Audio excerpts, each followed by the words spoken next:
Graça e paz, pessoal, meu nome é Vitor e hoje a gente está aqui com mais um vídeo no canal e dessa vez a gente vai aprender sobre 3 pontos muito importantes da gente estudar a história da igreja, amém?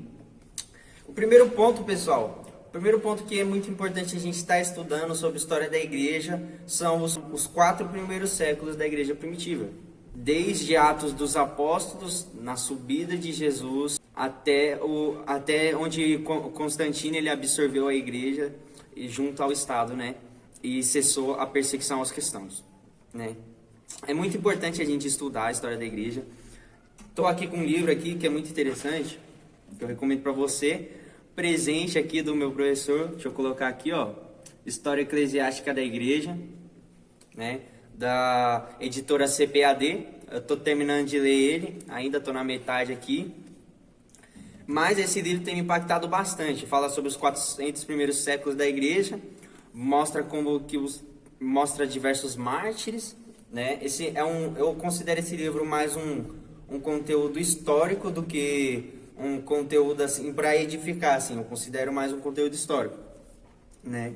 Ele fala sobre os 400 anos da igreja. É muito interessante, pessoal, porque a gente vê os mártires da igreja, algo que inspira a fé pra gente. A gente vê a devoção, a gente vê que surgiu várias heresias, né? Várias heresias que se levantou, várias seitas que foram contra o cristianismo, né? A gente vê que se levantou escolas de interpretação da Bíblia, né? Escolas de apologia para defender o que? Defender o evangelho. Interessante também, né? Eu não vou entrar nisso aqui agora, mas é interessante a gente grifar também que tem os paralelos de Joséfo, né? Tem os paralelos de Joséfo, que é muito interessante a respeito do Apocalipse, de profecias que se cumpriram na época deles, né? E eu vou falar disso um vídeo depois, né? Sobre os paralelos de Joséfo, né? Com o Apocalipse, né? Eu vou fazer um vídeo sobre isso. E a gente vê que a igreja ela se perdeu no ano 400, né? Onde Constantino ele absorveu a igreja com o império, né? E ele cessou a perseguição aos cristãos e começou a dar privilégios, né? Declarou a religião única, né? Do Estado, e ele começou a dar privilégios aos cristãos, e foi um tempo onde a igreja ela começou a dar uma relaxada. John Chrysostom, né, ele falou que ele nem ouvia sequer falar a respeito do dom de oração em línguas mais, nem sabia como que era, né?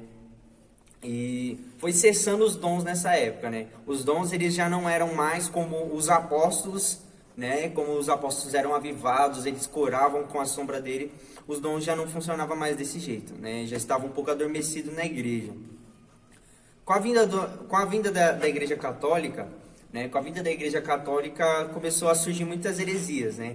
Porque qual que foi o maior problema da Igreja Católica? A gente tem aqui a nossa Bíblia, né? E a nossa Bíblia foi totalmente, como eu posso dizer, ela possui um cânon, regras para ser um livro inspirado por Deus, né? E todos os livros que estão aqui foram livros que foram estudados e medidos, né, com o cânon, a vara de medir, e eles foram aprovados pelos pais da igreja, né? Se eu não me engano, no ano 300, né, os pais da igreja eles se reuniram para aprovar o cânon, porque existiam muitas cartas, né? Existia a carta de Clemente, existia a carta de Policarpo, de Justino. Por que essas cartas, né, dos posteriores aos apóstolos não foram inclusas, né? Porque um dos critérios para ser inspirado por Deus, para ser inspirado pelo Espírito Santo, tinha que ser originalmente dos apóstolos, não podia ser outro, né? Os apóstolos originais. Então Efésios 2:20 diz: edificado sobre o fundamento dos apóstolos e profetas, sendo ele mesmo Cristo Jesus a pedra angular, no qual todo edifício bem ajustado cresce para santuário dedicado ao Senhor. O cânon do Velho Testamento eles pegou dos judeus mesmo, que era dos profetas. Por isso, né, a doutrina dos profetas, né? Porque todo o Velho Testamento ele aponta para Cristo, e o Novo também, né? O Novo é a revelação de Cristo, né?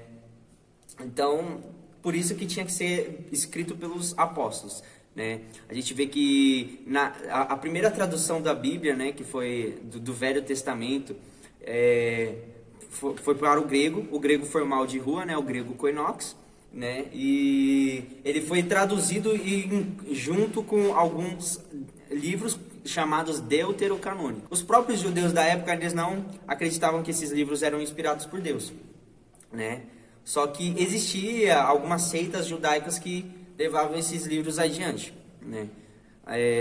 Alguns anos depois, Jerônimo ele fez a tradução para a Vulgata Latina, né? Que é a tradução da Bíblia em latim, né? E ele considerou esses livros apócrifos, né? Livros estranhos, desconhecidos, né? Que ninguém sabe a origem, de onde veio, se foi realmente escritos, inspirados pelos apóstolos ou inspirados por Deus.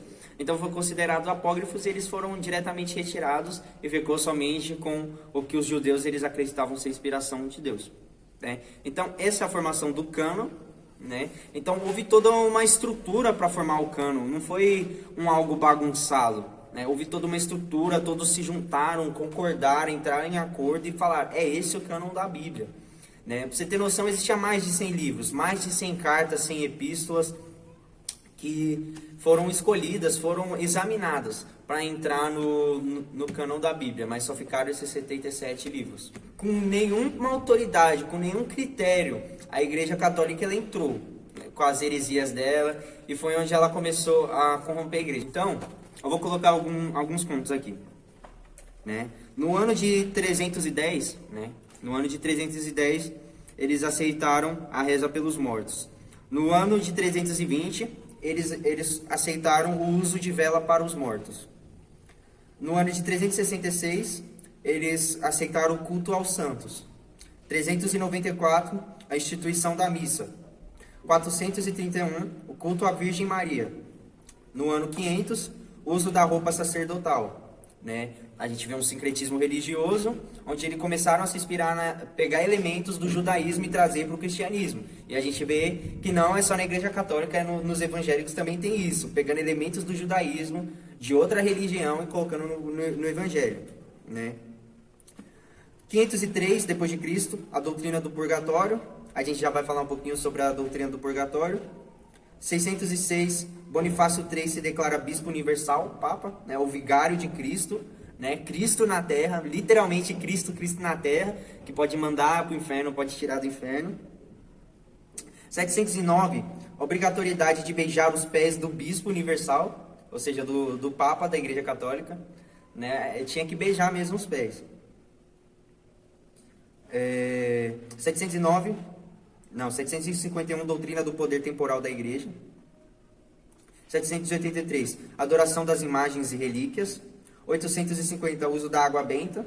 Aqui a gente vê claramente que nas religiões evangélicas também tem a água ungida, né? Então a gente vê que não é só a Igreja Católica que está pegando alguns elementos, né, incluindo a mais no Evangelho, né? Culto a São José, né? 809 depois de Cristo, o culto a São José. 993, canonização dos santos. 1074, celibato sacerdotal. 1076, dogma da infabilidade da Igreja, né? O Papa não pode pecar, o Papa não tem pecado, o Papa é santo. 1090, a invenção do Rosário. 1129, proibição da leitura da Bíblia. Eles chegaram nesse ponto. 1184, instituição da Santa Inquisição. 1190, vendas de indulgências, né?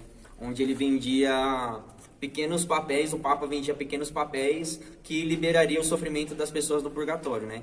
Que é uma espécie de purificação para ver se você vai para o inferno ou se você vai para o céu. 1208, substituição do pão pela hóstia, né? Substituição do pão pela hóstia, isso. 1215, criação da confissão e do dogma de transubstanciação, né? Os católicos eles acreditam que quando eles comem, eles colocam a hóstia na boca, eles não podem mastigar, eles têm que colocar a língua para cima assim, né? E deixar absorver na boca, porque eles acreditam que literalmente ali tem a carne, tem o sangue, tem o cabelo, tem a unha de Cristo, tem tudo ali, né? Por isso que eles não tomam vinho também. Eles acreditam que a hoste tem tudo e eles não podem mastigar, porque senão eles estão despedaçando o corpo de Cristo, estão quebrando o corpo de Cristo. Por isso que eles não podem, né? Eliminação do vinho na comunhão, 1415. 1546, doutrina que equipara a tradição à Bíblia, a introdução dos livros apócrifos, onde eles introduziram Macabeus, alguns livros aí. Invenção do escapulário bentinho. 1654, dogma da Imaculada Conceição de Maria. 1664, condenação da separação entre a Igreja e do Estado.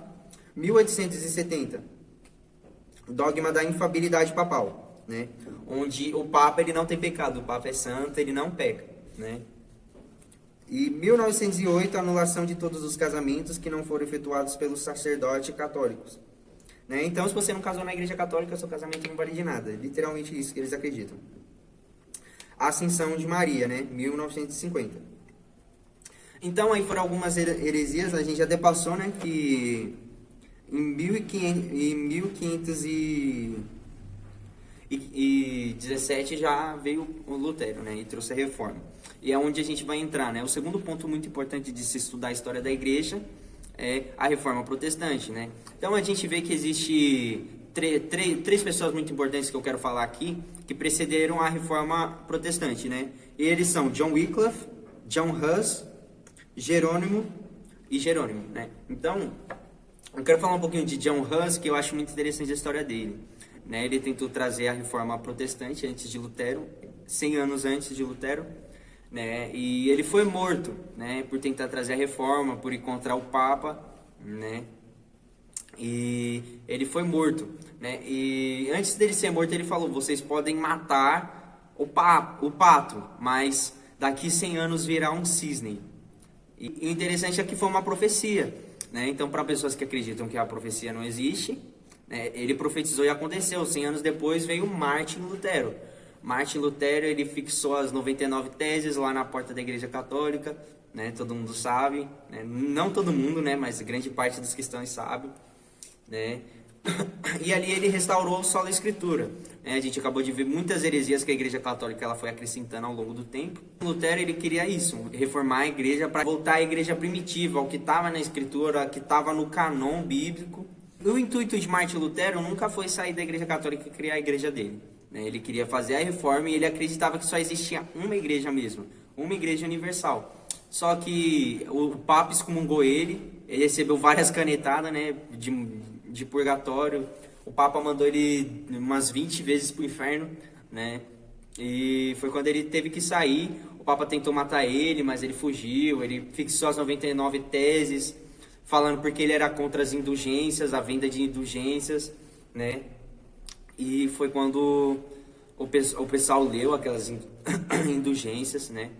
Se eu não me engano, ele ensinava o pessoal a ler também, para o pessoal ver que estava errado, né, as escrituras. E foi quando o pessoal começou a ajudar ele e foi onde nasceu a reforma protestante. Depois disso veio pessoas muito importantes que ainda contribuiu com isso, né?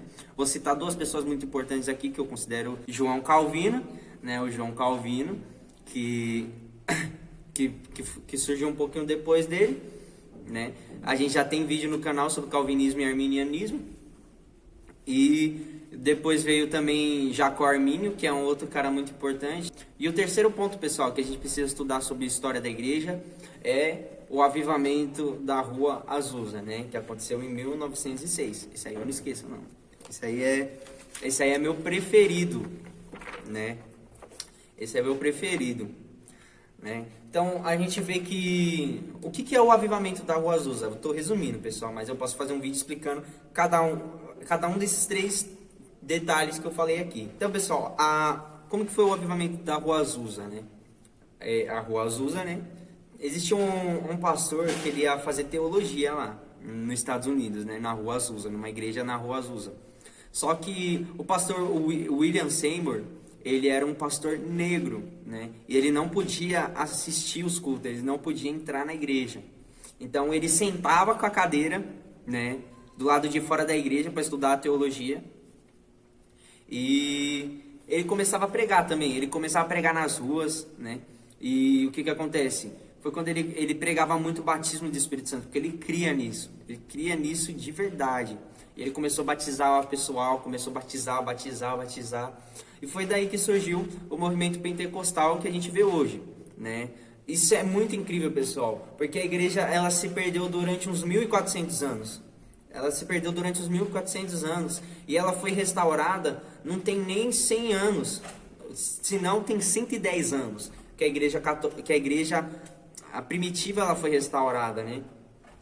Então, isso é muito interessante. Então, com a reforma protestante voltou a ser 2 sacramentos apenas, né? Que foi o que os apóstolos instituíram, que Cristo instituiu, né? Que é o batismo, né? E o batismo e a Santa Ceia, né? Então, os 2 sacramentos foram restaurados. Apenas aquilo que está na Escritura, eles nos deram o livre acesso às Escrituras. Hoje a gente podemos conferir o que está errado e o que está certo, né? E a gente começou a voltar, irmãos. A gente começou a voltar à igreja primitiva há 100 anos. Então, as curas voltaram a acontecer, as curas estavam paradas. Ao longo da história, sempre existiu pessoas que acreditavam nas curas, na glossolalia, né, que é a oração em línguas, né? Então, sempre existiu pessoas que criam nisso, né? Só que era muito pouco conhecido, porque não era pregado pelos caras grandes, né?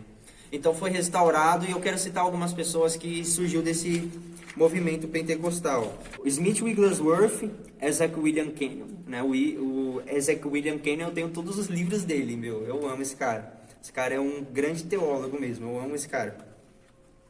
John Alexander Downey, apóstolo de cura. Maria Woodsworth, evangelista e mestre.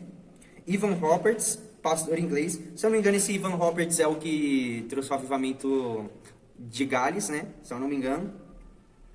Charles Parham, evangelista. William Seymour, outro cara muito bom, avivamento pentecostal. John D. Lake, evangelista. Amy Semple, eu acho que é assim que fala, Amy Semple McPherson, ela fundou o Evangelho Quadrangular, né? Quem não conhece a história da Amy McPherson, eu recomendo você estudar, né? Ela criou o Evangelho Quadrangular, foi durante o período da Guerra Mundial, né? E o Evangelho Quadrangular, ele tem 4 princípios, por isso é quadrangular, né? Que é Cristo salva, Cristo cura, Cristo batiza e Cristo vai voltar, né? E eu acredito muito nisso, cara, que são os 4 pilares do Evangelho, né? Esses 4 pontos do Evangelho Quadrangular. Aí tem o William Branham, né? Um profeta que, meu Deus, o William Branham é muito bom. Jake Curry, Allen e Catherine Kuhlman, né? Todo mundo conhece a Catherine Kuhlman, né? A mestre do Benny Hinn, né? A gente sabe que o Benny Hinn é um homem aí pentecostal até o tutano também, né? O ministério do Kenneth Hagin também, cara, é muito poderoso. Eu sou abençoado pelo Kenneth Hagin. Eu tô fazendo rema e eu tô sendo muito abençoado pelo Kenneth Hagin, né? É interessante a gente estudar também, pessoal, a história dos Gideões, porque os Gideões, quando começou, os Gideões era muito top. Os Gideões era bem afogueado, os caras eram muito top, meu. Hoje ele se perdeu um pouquinho, né, na questão da palavra, assim, mas é muito interessante a gente estudar a história, né? Então esses foram os 3 pontos, pessoal, da história da igreja, né? E eu quero citar alguns irmãos ao longo da história que acreditavam em cura, tá? E vou falar aqui. Irineu, 110, homens saram os enfermos pela imposição das mãos. Justino Marte, muitos são curados em nome de Jesus. Orígenes, homens têm um maravilhoso poder para curar, pelo simples invocar o divino nome. Ambrósio, testemunhou de um açougueiro que ficou cego e foi curado pelo Senhor. Macário de Alexandria, um homem estava secando, foi ungido com óleo e em nome de Jesus levantou-se e foi embora para casa, cantando e bendizendo ao Senhor. Agostinho, os milagres que os pagãos atribuem a seus ídolos não são comparáveis ao que os mártires cristãos produzem em nome de Jesus. São Francisco de Assis, curas acontecem, havendo registro até excessivos. Martim Lutero, experiência com seu secretário Melanchthon, que foi curado pela imposição de suas mãos e pela oração de cura. Raymond Ritchie, na Primeira Guerra Mundial, durante uma epidemia de gripe, orava pelos soldados e eles eram curados. Amy Semple McPherson, fundadora da Igreja do Evangelho Quadrangular, trabalhou com o Ministério de Cura. Agora a gente vai falar sobre a glossolalia. Tá ficando grande, mas eu juro que eu vou terminar, pessoal. Tertuliano e Irineu registram seus escritos a presença do fenômeno das línguas, a glossolalia. Crisóstomo diz, aparentemente desapareceu. Eusébio de Cesareia era ferrenho opositor das línguas. Dr. Philip Scaff faz longo depoimento a respeito. Dr. Alban Butler, idem. Orígenes, como um dos pais da igreja, revela o fenômeno em seus dias, ou seja, das línguas. Agostinho era contrário ao falar em línguas. Basileu, o grande mestre, ensinou a respeito das línguas. Ambrósio, 340-397, era favorável e a registra em seus escritos. Hilário de Poitiers, possuidor de expressivo conhecimento bíblico, escreveu um livro sobre a Trindade e defendeu a glossolalia. Martinho Lutero foi chamado de evangelista, profeta, e falava em línguas estranhas e as interpretava. Calvino reconheceu as línguas. John Wesley, fundador do metodismo, falava em línguas estranhas. E tem vários, pessoal, né? Então esses foram os 3 pontos. A igreja foi restaurada. Cara, e o mais importante disso, o Espírito Santo, ele ainda está vivo. Ele ainda está vivo e ele vai trazer cura. Ele vai trazer cura e ele vai trazer o batismo do Espírito Santo para nos prepararmos para a vinda do Senhor, para a vinda de Cristo Jesus. Amém? Então quero te agradecer para você que ficou aqui. Eu espero que você seja abençoado com esse vídeo. Amém? Não se esqueça de compartilhar com seus amigos e valeu!